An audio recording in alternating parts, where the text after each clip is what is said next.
actually, of especially the human being, is to reawaken that consciousness, that God consciousness. It is our duty. So how to do that? This is the whole purpose of satsang, to associate with the devotee. Just like in any subject, if you want to become expert in any subject, the easiest way to become expert is by associating with those who are studying the same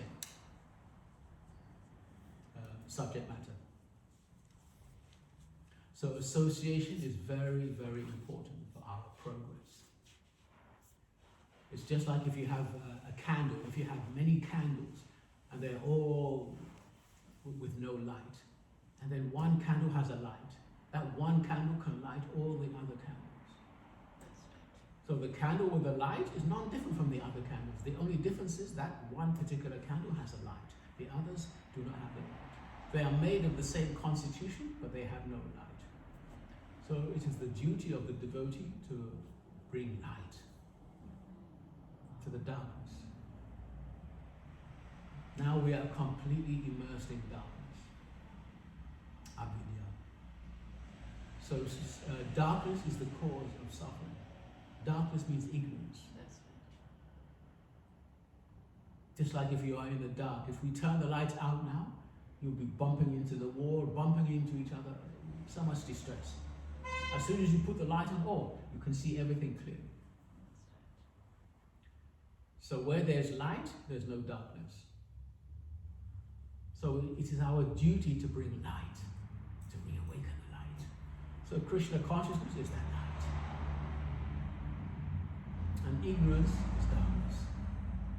So ignorance means lack of God consciousness. So if we live our life according to the mundane senses in the body without God consciousness, what is that?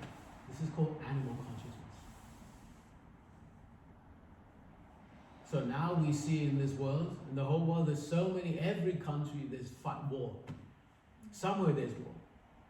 I don't like you because the color of your skin is different, or the way you behave, I don't like that. Or you have some oil, or you have something that I want. So I'm going to take it from you. I'm going to manipulate you. This is called exploitation. So this exploiting spirit, this is the opposite of our nature. The nature of the soul is to sacrifice, to give, to serve. We all have nature, dharma. So the nature of water is to be liquid.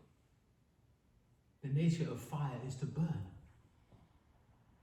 So the nature of the living entity is to serve. So if we do not serve God, then who do we serve? Then we serve man. Now we see so many people serving this film star, this famous musician, this president. They worship like God. Why? Because that is a natural propensity of the living entity.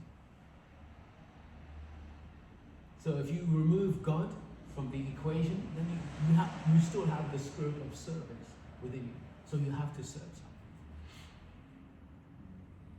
So this demoniac spirit of serving non-Krishna, non-God, this is the cause of so much suffering. So the Vaishnava, he's like the purifying agent. Wherever there's a Vaishnava, you'll see there'll be happiness, there'll be joy. Why? Because that Vaishnava will reawaken the loving, serving propensity within the entity. This is the nature of the Vaishnava, to reawaken our loving, eternal, natural, constitutional position as servant. So the more we serve, the more we give, the more joy we feel. It's a natural propensity. You just do any examination. Serve other people without expecting anything in return. You'll see how much joy will manifest in your heart, because this is the natural propensity of the soul, is to serve, to give. So by serving one another, we will create a loving environment. But unfortunately, the demoniac, they're creating the opposite. They're telling us, no, you enjoy yourself. Everything is for me, me, me. This is how they're teaching us. So this is the opposite to our nature. Our nature is one of dedication, not exploitation. So because we are going completely against our nature, so much suffering is there. So this Hare Krishna Maha Mantra, this is the potent medicine for this age. We see that very clearly when we go on the streets and we distribute the holy name. Everybody accepts it, joyfully, everyone. Very few people object. In fact, when we are on the streets, people are telling us, oh, why we don't see you every day? Why? Because deep down in the soul, they are feeling relief. That's right. Relief from suffering. There's so much suffering in this world. Suffering caused by other living entities. Suffering caused by the weather conditions. And suffering caused by our minds and our bodies. Suffering everywhere. Birth, old age, disease, death, everywhere. So when one hears the Hare Krishna Maha Mantra, oh, so much relief within the heart. Even they don't understand why they're feeling joy, but they're feeling joy. Relief from suffering. So this is the Hare Krishna Maha Mantra. It brings relief from suffering, and also it brings eternal happiness, eternal joy. How do we know? The proof of the pudding is in the eating, because we're tasting the holy name. Daily, we're tasting Hare Krishna Maha Mantra.